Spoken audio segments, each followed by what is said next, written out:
Hello, everyone, and welcome to Real Talk with Jody and Dao. My name is Shaman Dao, and I am your no-nonsense shaman. And this is my wonderful, most fantastic turquoise-wearing co-host, Jody. Go ahead and introduce yourself, Jody. Thank you, the most wonderful, talented Dao. Anyways, my name is Jody Long, and I am an attorney. I also do the websites. I manage them, which is the NDE.org, which is NDERF, and ADERF, which is ADCRF.org, and OBERF.org, which is all the experiences that are not a near-death experience or an out-of-body experience. Good stuff. Good stuff. So you know where to reach Jody and myself because our little name tag is right underneath our names. And today we are talking about energetic body layers and emotional body, mental body, spiritual body, and our physical form, and how everything is wrapped up and affects us. Right, Jody? Yes, I think that's a fantastic place to start. And the reason being is a lot of people don't actually understand that the ailments that we manage to suffer in our physical body are actually part of, many times they can be part of an emotional illness or some kind of a problem with the body, or it could be a mental stress condition or just a mental problem that is changing or making the physical react. And so if you look at the way that the whole body is put together, and if you come at this from a holistic type of view, you can actually change that so that you can be a happier, healthier person and go after that happiness that we've been talking about throughout our podcast. I'm a big advocate, and it's not only our physical form and our emotional body and our mental body and our spiritual body and our auric field. And for me personally, before we hopped on this podcast and we were talking about, just for myself, common knowledge, I thought it was common knowledge that your emotions affect your physical health. But on my journey, it's been so apparent that, unfortunately, a lot of times the repressed and suppressed emotions that we push down into our emotional bodies, and it creates heaviness within us, it's not reflected upon because it is pushed to the side, pushed in a corner, pushed in a room, and locked away with the key thrown somewhere. And it is that part of us that needs to be addressed. And this goes into shadow work. Do you know the term shadow work, Jody? I do, but go ahead and tell our listeners. So just a very snippet of what shadow work is. We all have a house. We all are a house. And inside this house are many different rooms. And the suppressed and repressed emotions that we push down and we distract ourselves from are pushed into maybe the west wing of our homes. And everything else in our house is clean and immaculate, but the west wing is dark and scary. And it's cobwebbed, and you don't go down that hallway because everything down there, you just don't want to take a look at. That's the shadow work. And so no matter what happens, no matter how well you do in life, financially, mentally, physically, that emotional aspect of self will always be there because the entire house consists of that west wing too. And until we integrate and we open up and we see what's out there to clean it out, to integrate into the wholeness of the home, it stays separated. And because of that, there's that void we feel inside of us. There's something gnawing at us inside that's saying, you know what? There's something going on within me, and take a look at me. Take a look at me. There's something here. It's a distraction behavior. We eat too much, drink too much, smoke too much. We work too much. We work out too much, whatever too much behavior, because we're so focused on the other part of our house versus the west wing. And once we are able to accept and go down that hallway and say, you know what, I am ready to open up that door. I am ready to clean out what's going on behind this door, is when soul wholeness and the emotional aspect is fulfilled. And now the distraction behaviors of eating too much, drinking too much, smoking too much, whatever too much behavior it was to focus on the other aspect of the house, that subsides, because now fulfillment happens because we are now whole and integrated into whole. And it's a really simple way to look at it.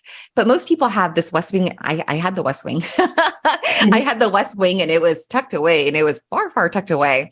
And that's the description of shadow work as best as I can describe it. Yours? Well, I would say that my view of health actually coincides pretty well with what we had done with an experiment with the NDEers. We had a questionnaire for people to fill out saying, what do you think health is? And some people would say that it was just like a broken bone. You go to a doctor to get your physical body healed. Now, the answers could go anything from that physical only approach to, hey, this is a holistic type of viewpoint where your actions and your food and everything that you do is holistic. It affects your physical body and your health. And I tend to agree with that because I think that you can describe it in terms of a pyramid to actually understand it. You'll have 4 corners, which is your spiritual, your physical, your mental, and your emotional health. And so you've got 4 corners. As long as you can keep those 4 corners balanced, you're going to be healthy. But if there's one part of that pyramid that is not working very well, such as, let's say you're an emotional wreck and everything else seems to be sort of comparable to each other. But if you've got this one part that's out of whack, your pyramid's going to fall over. You're never going to be able to see truth or reality. And so that's kind of how I look at it. And your shadow work, you explained it according to your Eastern philosophies and the work that you do. I actually look at it kind of another way, but I'm sure that you'll understand what I'm talking about when I get going here. But I think that one thing that I've noticed I've done healing work, hands-on healing. And one thing that I noticed is that the body seems to take a traumatic experience or something that we haven't taken the time to look at. And it's almost like it covers it. It wraps it around like a piece of darkness or something because it doesn't want to be shown to the light yet. And so in my mind, I view it as like a peacock because you've got all these little eyes, and those eyes are the dark things of the soul that it's managed to hide. And so you've got your spiritual part that looks sort of like Swiss cheese. So if you do the shadow work and you reclaim this energy, then the light can come through all that spiritual light can come through all of the bodies, and you're able to perceive truth much better. I love it because what we're really talking about is wholeness, right? The foundation of the pyramid. If one of the squares of the foundation of the pyramid is not fully created or strong, it creates a shaky foundation. So the wholeness aspect of 4 out of 4 being in balance gives a very, very solid foundation to build upon. Most people don't have a solid 4 foundational base to build upon. Maybe they're strong in 1, but their emotional body is just completely wrecked. But it is the perception of such that we have been conditioned to see for so long in the perfection of the physical form of what defines beauty, that it's taken us so long to get to the point that we're like, hey, actually, there's more than just the physical form. And you speak about the word holistic, but holistic in itself, if you just put a W in front, it's whole, holistic, wholeness.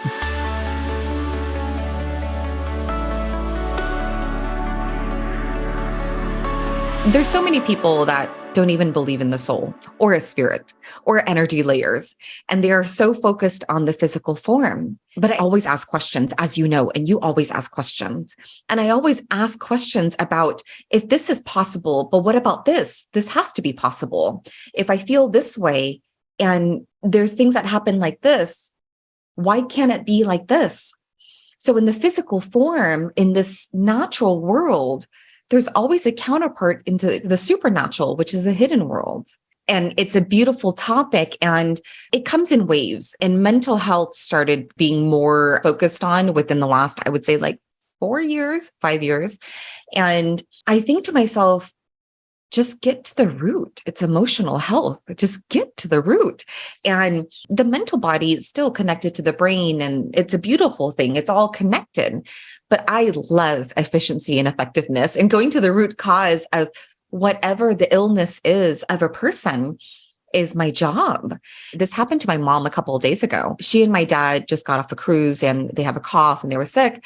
So I put them on the table to do cupping for them. And my mom was abused by her father very early on. He used to beat my mom before she was even 5 years old to bloody pulp. I got her on the table, and when I was taking off the cups, there was one of the circles that spoke to me. And I looked at the circle and I realized at that point, this particular trigger point that I put the cup on when I took it off was a point where my grandfather hit my mom so hard, it vibrated through every layer of her and it stayed stuck in her body. And I asked my mom if she wanted to breathe it out, and I placed my hand on her and I instructed her to start breathing it out. And I told her what I was telling you, that this is a point of your body where your dad hit you and it hurt the most. And my mom, as she was face down, she started crying. And as she got up, she said, this morning, I woke up at 3 a.m. and my dad came through because my grandfather passed. And she said, for the first time in my life, I asked my dad, why did you hit me? For the first time in my life, no, in her life, in my life too, my mom actually was able to express this pain because she was pushing it down. She didn't want to face it. She didn't want to think about it. It was too painful. My mom's 68 years old. And so for the first time, I sat down and I talked to her and we spoke it out. And this is on camera because I'm doing the documentary. So for everyone who's listening, I am doing a documentary series with my mom, and it's called Healing My Mother's Wounds. And it is part of our series we are doing, not only help heal my mom, but to heal others who watch the series, a mother and daughter team. We're breaking generational traumas and behaviorisms through the series. And this is our hope and wish. And we spoke about it. And my mom, she started processing this pain as we were talking. And this was a stuck emotion, not only through her physical form, but also through her emotional body. And it vibrates out and through her mental body and now her spirit. Did my mom walk away feeling as if she took a backpack of heavy rocks off of her back? Yes, Jody. And it was so incredible and profound. And my mom's been angry her entire life, but anger is actually just really compressed and suppressed, compounded sadness that needs to be released. And through the work that we've done through this year, it's now coming through that she's releasing the sadness and just allowing herself to be free. And these are the components of healing. Because it's not just this or that, it's all. The physical healing, yes, give it to me. Emotional healing, yes, give it to me. Mental healing, give it. Meditation, give it all to me. Because it all comes together to build that solid foundation you were talking about, the 4 squares to build on that pyramid. Yeah? Yeah. Well, thank you for that beautiful story. I mean, it's just so fascinating to see how people are able to overcome their demons. And this is wonderful. I've got one too. One of the things that I've noticed is that when we come down to earth, it seems like we have a duality that we have to face. And one of those biggest dualities has to do with integrating the physical with the spiritual.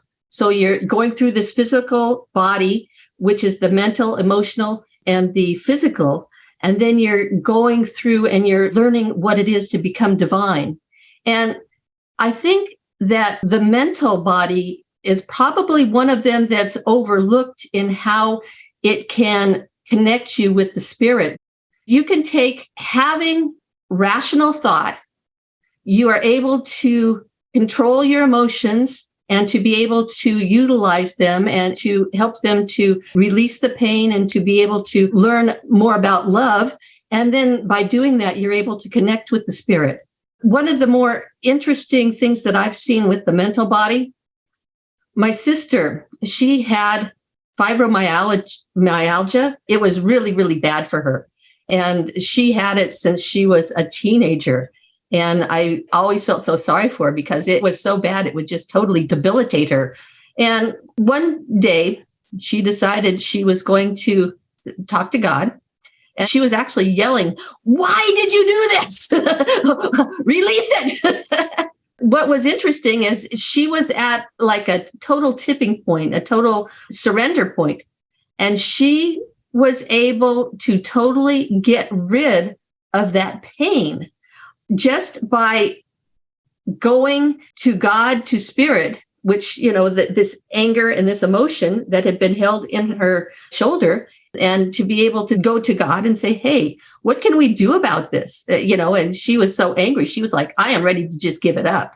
I'm ready to come home if you want me to, but I just do not want this anymore." She was like almost instantaneously healed. I was really shocked when I heard her tell me that story. I was like, going, "Serious? Fibromyalgia." And so I was just really surprised that she was able to come through all of that. To me, it's a miracle. I mean, she suffered with it for like 15, 20 years. I mean, How it was old amazing. was she when she got sick and tired of the pain? That was actually fairly recent. So maybe about 45.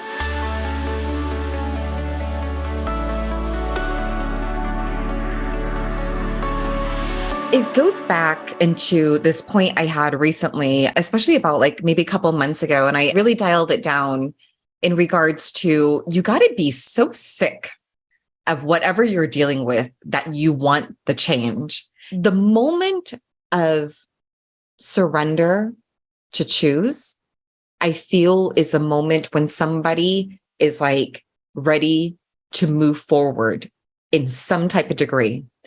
You got to be so sick of what you're dealing with that you're like, "God, give it to me because I'm ready." And that's a different way of praying, because a lot of people, there's passive prayer to be like, "God, can you please give me this? Can you please give me that?" Or, "God, I command you to do this now because I'm ready." And that's more active prayer, because active prayer would be exactly what your sister did. We have to be the ones that are doing the work here. But as long as we know that he's and she and it is on our side, source, creator, Allah, universe, whoever, whatever the name someone calls their higher power, then everything is in our favor. But we have to make that choice. We have to really be so sick of where we're at in all layers. Energetically, physically, mentally, emotionally. And it's that emotion aspect when you're just really sick of it. A lot of people are complacent, or a lot of people are used to it wherever they are at, and then they stay in that state. And so be it. We go around our lives with habits. And I think pain and the attention we get from the pain may actually be a reason why people keep it around. Usually there's something in the life that changes a habit, because a person will, first of all, they'll recognize it. And then second of all, a habit will change only when circumstances make it so uncomfortable to keep it.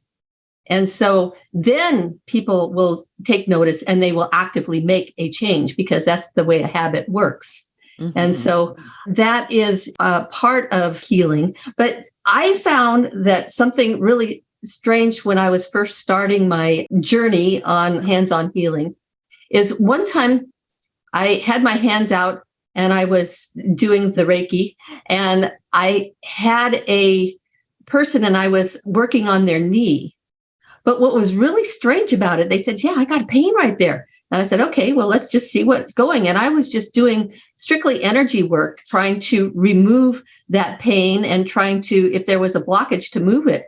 And when it finally released, you could actually feel it release. But then the person says, "Oh my God."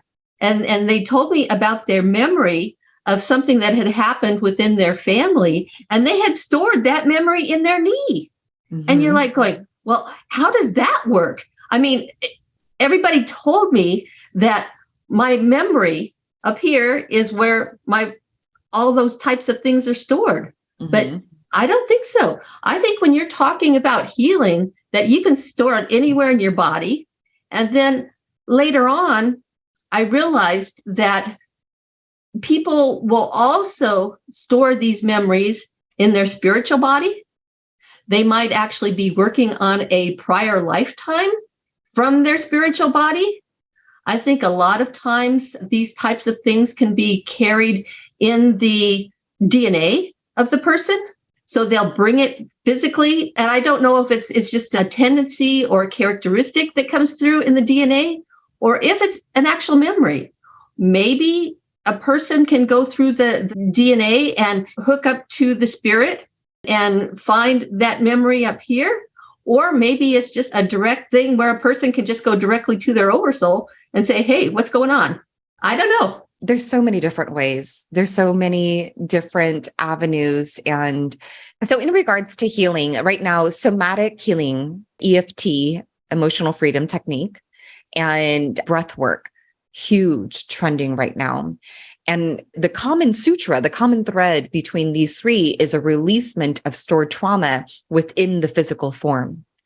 And you tap on the meridian points, you breathe out through the physical form, the releasement of the trapped trauma or any stored experiences like your client with the knee, and the somatic release, the somatic healing. And it's a beautiful way of this wave that's happening with the releasement of such, because the physical form, when we talk about the four squares and balance of the foundation of the pyramid, in a hierarchy, it's the physical is the lowest and densest form, energetic form that we have. And this wave that's happening with the healing, we're still focused on the physical form. And then it's the mental body, the emotional body, and the auric fields, auric body. When you talk about past life, we go into the auric body, right? We're talking about the auric fields, and it's a combination of all. There's so many ways to get and to find the answer per person in regards to the root cause of the pain and the turmoil that they're experiencing, because we're all different thumbprints and fingerprints in this billions of light years of galaxies. And it's incredible. It's so incredible. And you just try until you find that rhythm and that pattern that works for you, and you continue. Jody, I saw a video the other day of a 25-year-old, and she said in her video, she said, I tried it all. I tried therapy. I tried EMDR. I tried breath work. I tried it all. And in my head, I'm like, even within therapy, there are different ways and there's different modalities and different categories of therapy. And for someone to say and use the word all, or this is it. And me and you, we had this conversation because I don't use the word all. I don't use the word all, or this is the way. No, there's so many ways. There's so many ways. And so when someone uses these types of words, I reflect upon that. And I think, have you tried it all? I mean, even in past life, like when people go to past life readers, not all past life readers are the same, because not all hairstylists are the same. You have to try all different hairstylists or nail technicians. But when someone tries, and unfortunately, when someone tries one type of hypnotherapist or past life reader or psychic medium, they go and they're like, oh, it didn't work for me. It doesn't work. And there's just so many options out there. I've seen that happen before. Yeah. I've seen a lot of people, like, for instance, one of my favorite therapies to work with is like a time therapy. And you kind of combine that with a little bit of Reiki, and you just kind of do what you feel called to do. And many times when I'm working with somebody, they say, well, I can't concentrate, so therefore your timeline therapy isn't going to work. I can't be hypnotized. It's not going to work. You know, you hear all these things, but I don't think a lot of people realize that even a deep hypnosis will not necessarily be one where you sit back and you start barking like a chicken, you know. I mean, you're not going to be doing that kind of stuff. But no, basically, you can actually go under hypnosis And you can actually appear like you're fully awake. And those people are in an altered state of consciousness. So, a lot of people don't realize that even if you're just sitting there and you're totally relaxed, and if somebody has sort of a melodic voice or when they talk, they do it in a rhythm. If those types of things we're really susceptible to as humans, if you do something like that, a lot of times you'll be wonderfully hypnotized. And I think that a lot of for instance, if you're in a certain state of consciousness and you're listening to types of music, or if you're sitting there and you're playing a game and you're in an altered state, I think a lot of times the surrounding suggestions will easily go into the subconscious. Mm-hmm. And that can be very dangerous. You've got both sides, good, bad. Duality. It's always duality, Jody. I have a question for you. What questions would you give to those who maybe don't believe in other energetic forms? They don't believe in a soul. They don't believe in a spirit. And what questions could you give them so they could maybe have in their subconscious mind to throw out there and question what they see sometimes? You can't force somebody to believe in a higher power. That's something that they have to come to by themselves. But there are many types of coincidences that you wonder if they can't be either part of the fabric of the universe, or if you wonder if that's something that was meant specifically for you, or you wonder, how did that happen? Like, for instance, if somebody gets into a car accident and they are totally unharmed, even though the car looks like it's been totally mashed up. At those crucial times, you will realize that people will start questioning mortality. Once they start questioning those types of things, then they are ready for an afterlife, or at least the gratitude to still be alive, even though they have no idea how they did it.